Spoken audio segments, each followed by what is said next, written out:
আপনার জন্য কাপড় ধুয়া দেয়, রেডি করে দেয়, ভাত পাকায় দেয়, নাস্তা তরকারি সরকারি, ঘর গুছায়, সবকিছু করে, বাচ্চা পালে, টাচ্চা পালে, সব করে, আত্মীয় স্বজন আসলে আপ্যায়ন করে। তারপরও মাঝে মাঝে চেইতা যেই শব্দ বলেন, আর আমরা বলি মাঝে মাঝে চেইতা যেই শব্দ, এরকম শব্দ তো দোকানের চাকরও বলা যায় না, বলি না? না বলেন না? কি কতজনে তো চর থাপ্পড়ও লাগায় দেয়, ঠিক না? হ্যাঁ, মহিলা মারা বাহাদুরি না, মহিলাকে যে মারে সে হলো সবচেয়ে বড় বুজদিল।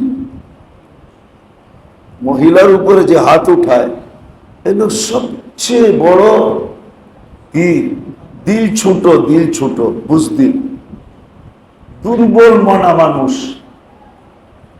আরেকটা শব্দ বললে আবার আপনার রাগ হয়ে উঠা যান কিনা জানি না। মহিলার গায়ে যে হাত উঠায় হলো সবচেয়ে বড় নিকৃষ্ট, সবচেয়ে বড় নিকৃষ্ট। হ্যাঁ, রাগ হয় না, হইলে করার কিছু নেই। খালি একদিকে শুনামু আর একদিকে শুনামু না, এটা হবে না। আমি আপনাদের দলের সবচেয়ে নিকৃষ্ট ওই ব্যক্তি যে মহিলার উপরে হাত উঠায়। আল্লাহ রসুল বড় নিষেধ করে গেছেন, হাত উঠেও না। হ্যাঁ, বনিবনা হয় না তো শরীয়ত সিস্টেম দিছে, সিস্টেমে যাও।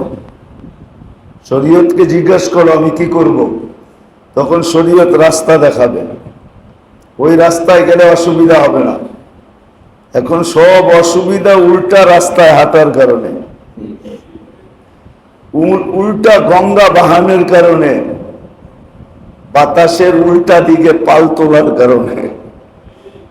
বাতাসের দিকে পাল তোলেন, নৌকা ইঞ্জিনের সে দ্রুত গতিতে চলবে, আর বাতাসের উল্টা দিকে পাল তোলেন তো নৌকা 1 ইঞ্চিও আগে যাবে না। সত্য এটাই। আশা রাখি একই সামনে রেখে কিছু কথা রাখবো। সাথে সাথে সকলের কাছে অতীতের মতো আজকে অনুরোধ থাকবে, কথাগুলো মনোযোগ সহকারে দিলের কানে শুনব। সাথে সাথে সবাই দোয়া করব, আল্লাহ যেন কথাগুলোকে বুঝারও তৌফিক দান করেন এবং সাথে সাথে আমল করারও তৌফিক দান করেন। জানি না কার দোয়া কবুল হয়ে যায়, এই জন্য সবাই মিলা যদি দোয়া করি তো দেখা যাবে একজনের উসিলা সকলেরটাও কবুল হয়ে যাবে। আর এটার প্রমাণ আছে, একজনের উসিলায় 100 জনেরটা কবুল হয়, এই প্রমাণ দুনিয়াতে আছে। ফাজাইলে হজের ভিতরে লেখা আছে 6 লক্ষর ভিতরে মাত্র 6 জনেরটা কবুল হয়েছে।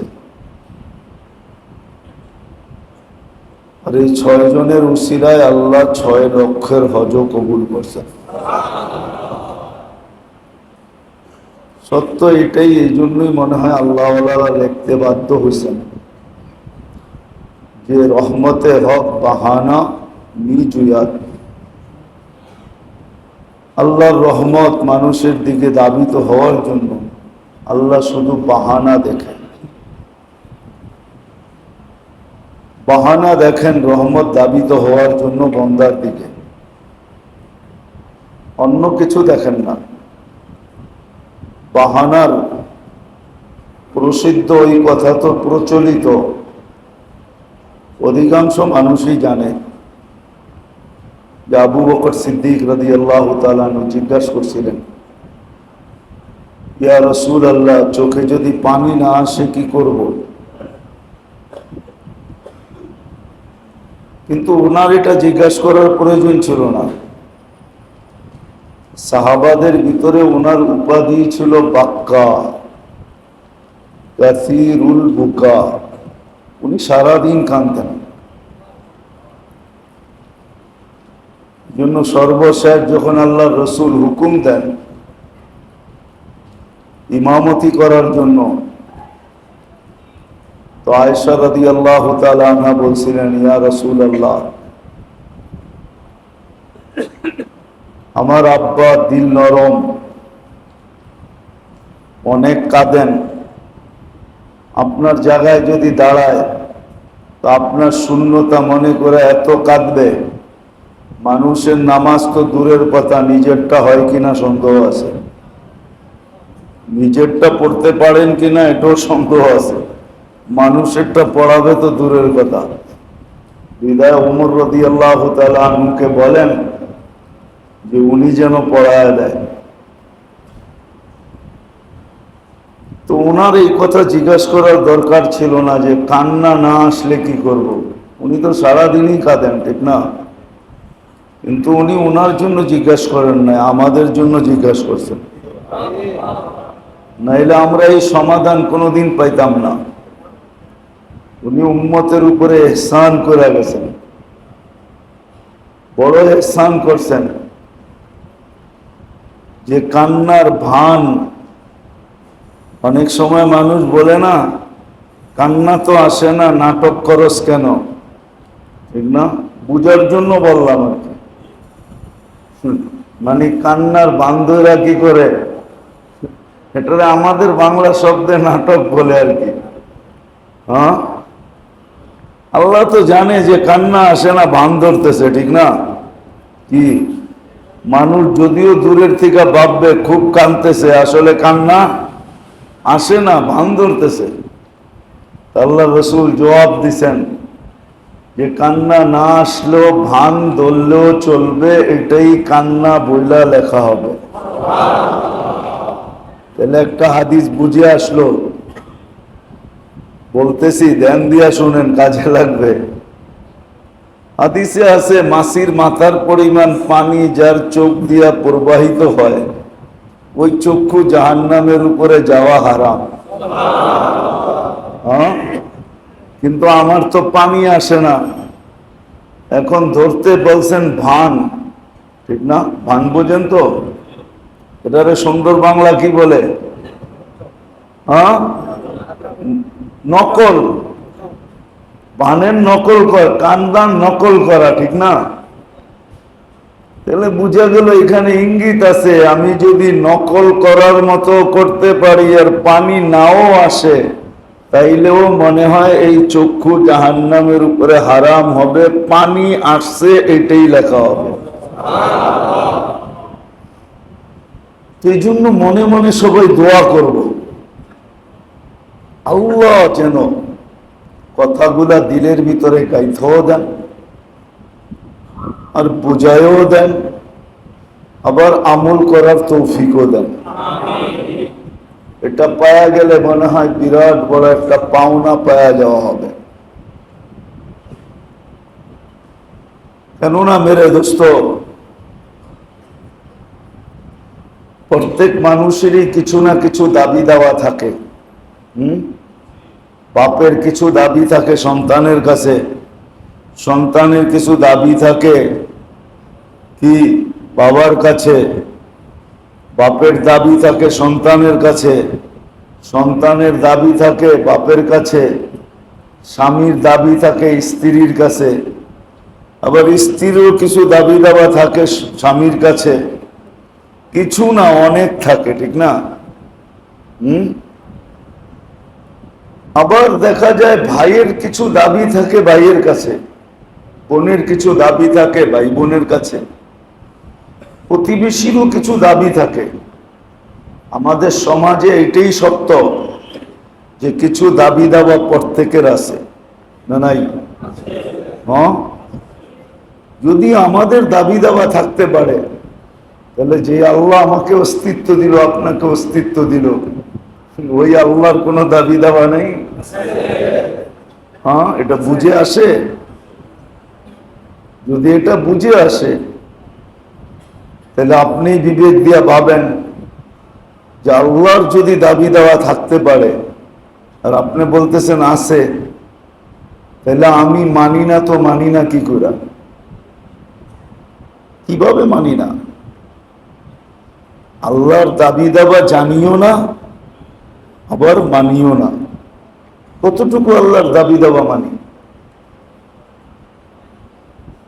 অথচ আপনি স্বীকার করতেছেন, বিবেক এই কথা বলবে যে না, সামাজিকভাবে দুনিয়ার হিসাবে, সম্পর্ক হিসাবে, আত্মীয়তা হিসাবে একজনের দাবি দাবা আরেকজনের উপরে থাকতেই পারে, থাকাটাই স্বাভাবিক। যদি এটা সত্য হয়, তো যে আল্লাহ আমাকে অস্তিত্ব দিল, 24 ঘন্টা যিনি সুরক্ষিত করেন কুদরত দিয়া, আল্লাহ 24 ঘন্টা কুদরতি প্রযুক্তি দিয়ে আমাদেরকে সুরক্ষা করেন। 24 ঘন্টা আমাদের প্রয়োজনগুলা কুদরতি ভাবে মিটাইতে থাকেন। 24 ঘন্টা কুদরতি ভাবে আমাদের প্রয়োজন মেটান। ওই আল্লাহর কোনো দাবি দেওয়া নাই? হ্যাঁ, যদি স্বীকার করি যে ওই আল্লাহর দাবি দেওয়া আছে, তাহলে আমি আমাকে একটু প্রশ্ন করি যে আল্লাহর দাবি দেওয়া কি আর আমি মানি কতটুকু? আল্লাহর দাবি দেওয়া তো বেশি না, আল্লাহর দাবি দেওয়া বেশি না, যা দিছেন তার তুলনায় অনেক কম চান। এই জন্য আল্লাহ বলছেন ওয়ারদা বিল কলিল, আল্লাহ বলে আমি অল্পতেই রাজি হয়ে যাই। কিন্তু আমাদের সামাজিক ব্যবস্থা তো এরকম হলো, পারিবারিক বলেন, আত্মীয়তা বলেন, সামাজিক বলেন, যত দিবেন তারপরও বলবো কিছু করে নাই। ঠিক না? কি কন? সত্য তো? লাউড স্পিকার বাইরেও খোলা আছে, কিন্তু সারা জীবন সম্পর্ক, সারা জীবনের সম্পর্ক গয়রা, ঠিক না? পুরাটা জীবন এর পিছে লাগায় দিয়া দাড়ি চুল পাকায় বুড়া হয়ে গেলেন, ঠিক না? তারপরও মাঝে মাঝে কয় তুমি কিচ্ছু করো নাই। কয় না? কয় না? হ্যাঁ, লাউড স্পিকার বাইরেও কিন্তু খোলা আছে। এরকম আমরাও বলি, আপনার জন্য কাপড় ধুয়া দেয়, রেডি করে দেয়, ভাত পাকায় দেয়, নাস্তা, তরকারি সরকারি, ঘর গুছায়, সবকিছু করে, বাচ্চা পালে, টাচ্চা পালে, সব করে, আত্মীয় স্বজন আসলে আপ্যায়ন করে। তারপরও মাঝে মাঝে চেইতা যেই শব্দ বলেন, আর আমরা বলি মাঝে মাঝে চেইতা যেই শব্দ, এরকম শব্দ তো দোকানের চাকরও বলা যায় না, বলি না? না বলেন না? কি কতজনে তো চর থাপ্পড়ও লাগায় দেয়, ঠিক না? হ্যাঁ, মহিলা মারা বাহাদুরি না, মহিলাকে যে মারে সে হলো সবচেয়ে বড় বুজদিল। মহিলার উপরে যে হাত উঠায় এলো সবচেয়ে বড় কি দিল ছোট, দিল ছোট, বুজদিল, দুর্বল মনা মানুষ। আরেকটা শব্দ বললে আবার আপনার রাগ হয়ে উঠা যান কিনা জানি না।